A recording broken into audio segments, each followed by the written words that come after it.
Hi friends, ఈ వారం మన కథ మధురం మధురం. రచయిత్రి గోగినేని మణి, చదువుతున్న వారు రాధిక గోగినేని. మరి కథలోకి వెళ్దామా? మధురం మధురం. అధరం మధురం నయనం మధురం మధురాధిపతే అఖిలం మధురం. వంట చేస్తూ విశాలాక్షి తీస్తున్న కూని రాగాన్ని విన్న వాసుదేవరావు, ఓ మారిట్ వస్తావా అని పిలిచాడు.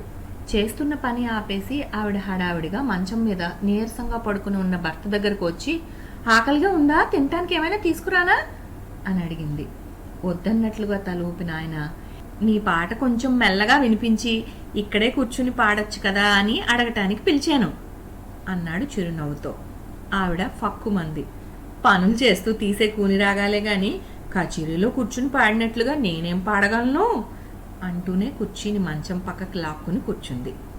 ఆయనకు వారం రోజులుగా ఒంట్లో నలతగా ఉండటం వలన మందులు వాడుతూ డాక్టర్ సలహాపై విశ్రాంతిగా మంచం మీదే పడుకుని ఉంటున్నాడు.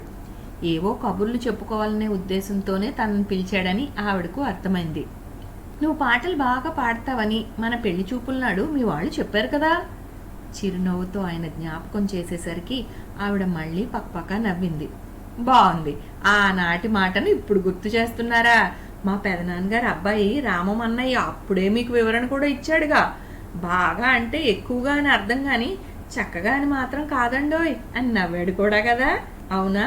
తర్వాత నాతో పాటలతో ఇంటిని దడదడలాడిచ్చేస్తుందని చెప్పి బెదిరించాలనుకున్నాను. వాళ్ళేమిటే బాబు, ఏదో సంతోషకరమైన సంగతి విన్నట్లుగా అలా మిన్నకున్నారు.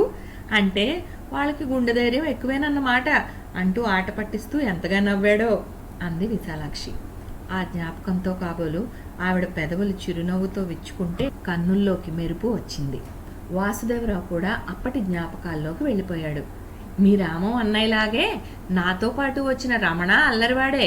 మనం ముగ్గురం మాట్లాడుకుంటున్నప్పుడు నీతో, మీకు ముందు జాగ్రత్తగా చెప్తున్నాను, మా వాడికి కవిత్వం పిచ్చి జాస్తి.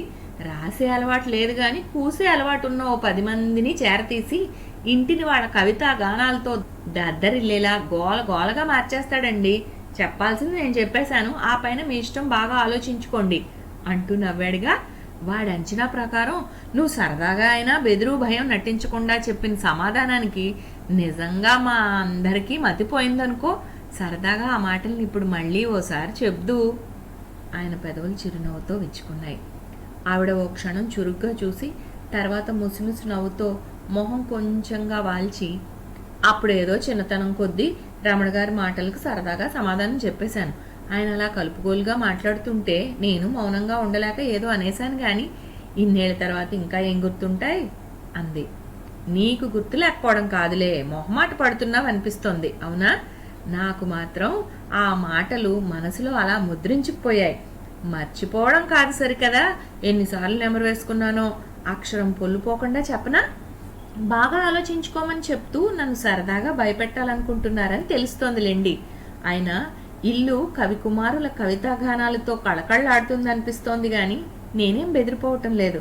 పైగా మా నివాసం విలసిల్లే విరిపందిర్లా వికసించే సుమమంజరిగా మారుతుందనే ఆనందమే కలుగుతోంది అన్నావు. మేమిద్దరం ఆశ్చర్యంతో బెత్తరపోయినట్లుగా చూస్తుంటే నువ్వు ఎందుకంతగా విస్తుపోతున్నారు? ఆ మధ్య చదివిన 2 మాటలు గుర్తుకొచ్చి సందర్భాన్ని బట్టి చెప్పేశా. నాకు రాసే శక్తి లేకపోయినా అప్పుడప్పుడు మాటల మధ్య కొటేషన్లు కోట్ చేసే అలవాటు మాత్రం ఉందంటూ నవ్వావు కదూ. అబ్బో, బాగానే గుర్తుపెట్టుకున్నారే. ఏదీ సరిగ్గా గుర్తుండదని అంటూ ఉంటారు, అది ఒట్టి మాటేనా అంటూ విశాలాక్షి నవ్వు మొహంతో చూసింది. అన్నీ కాదు గాని కొన్ని ఇలాంటి తీపి జ్ఞాపకాలకు మాత్రం మరుపు ఉండదు అన్నాడు ఆయన చిరునవ్వుతో. అవును, కొన్ని సంగతులు మరుపుకు రాకుండా మనసులో ఎప్పటికీ పచ్చగానే ఉంటాయి. మీ ఫ్రెండ్స్ అందరూ తరచూ వచ్చి సందడిగా గడిపిన ఆ రోజులన్నీ నాకు జ్ఞాపకం ఉన్నాయి. ఆవిడ మాటలకు ఆయన కొంచెం ప్రశ్నార్థకంగా చూస్తూ అన్నాడు. మేమంతా సరదాగా కాలక్షేపం చేస్తూ కాఫీలు టిఫిన్లు అంటూ నిన్ను ఇబ్బంది పెడుతున్నానని విచారించినప్పుడు ఎప్పుడు నీకు బాగానే ఉందనే మాట చెప్పనే లేదు. ఆవిడ చిన్నగా నవ్వింది. బాగుంది, ఆ రోజుల్లో అలా చెప్పుంటే ఏముంది, మీరు ఇంకా జోరు పెంచేసేవాళ్ళు కదూ. ఇప్పుడు అలాంటి కాలక్షేపాలన్నీ తగ్గాయి కాబట్టి నిశ్చింతగా చెప్తున్నానన్నమాట అంది. అవునులే, అది నిజమే. నువ్వు అడ్డుకట్ట వేస్తున్నట్లు అప్పుడప్పుడు అభ్యంతరం చెబుతూ ఉండబట్టే మా ప్రోగ్రాంలు కొంచెం మితంగా సాగుతుండేవి అంటూ నవ్వాడు.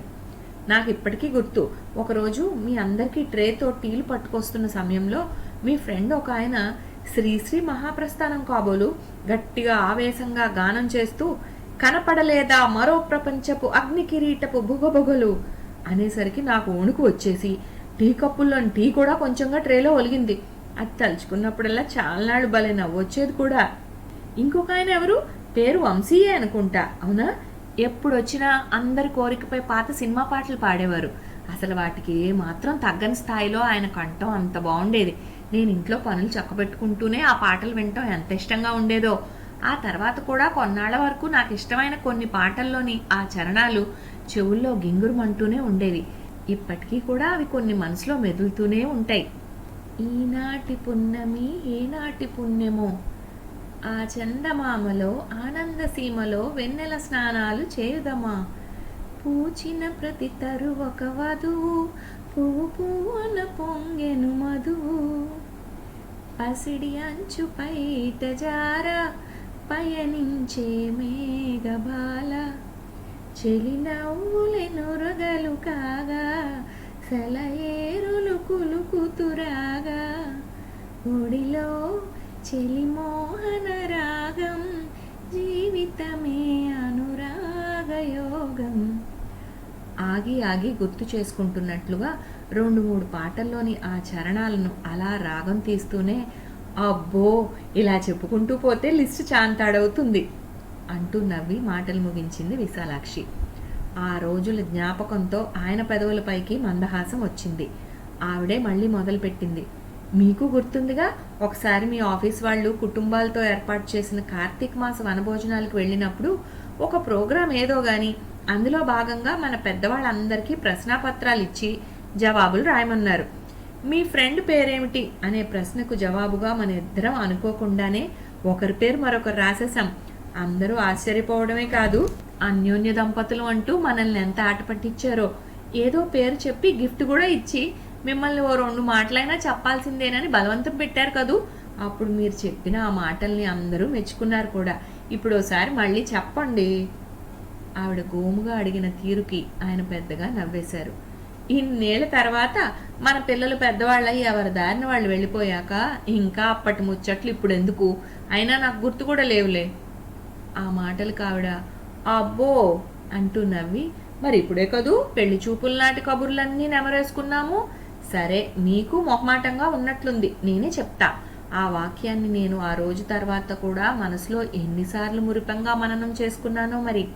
భార్యాభర్తల బంధానికి చెలిమి బలిమి తోడైతే ఇద్దరి మధ్య చక్కని అవగాహన కుదిరి ఎలాంటి ఒడిదుడుకులనైనా తేలిగ్గా ఎదుర్కోగలుగుతారు, ఆనందాన్ని అందుకుంటారు అని నా అభిప్రాయం అనే కదూ చెప్పారు అని అడిగింది మెరిసే కళ్ళతో చూస్తూ. అవును, మాటలేగా, తీయగా ఎన్నైనా చెప్పచ్చు నిర్లిప్తంగా జవాబిచ్చాడు. ఆవిడ అతని వైపు చురుగ్గా చూసింది. నేనేం అలా అనలేదే, ఎందుకలా అపార్థం చేసుకున్నారు? మీరు చేతల్లో చూపించిన దాన్నే నిజాయితీగా మాటల్లో వెల్లడించారు. అందువల్లేగా నేను విలువైన మాటగా భావించి గుర్తుపెట్టుకున్నాను. మాటకి చేతకి పొంతం లేకపోతే విలువేముంటుంది? ఆయన సరదాగా నవ్వేశాడు. ఈ మాట నీ నోట నుంచి వినాలనే కోరికతో అలా అన్నానంతేలే. సంసారంలో ఎవరికైనా ఆటుపోట్లు, అలకలు, కలహాలు అన్నీ మామూలే, తప్పవు. అన్నింటినీ తట్టుకుని ఆనందంగా ఉన్నామంటే మన ఇద్దరి మధ్య చక్కని సహకారం ఉండటం వల్లనేగా.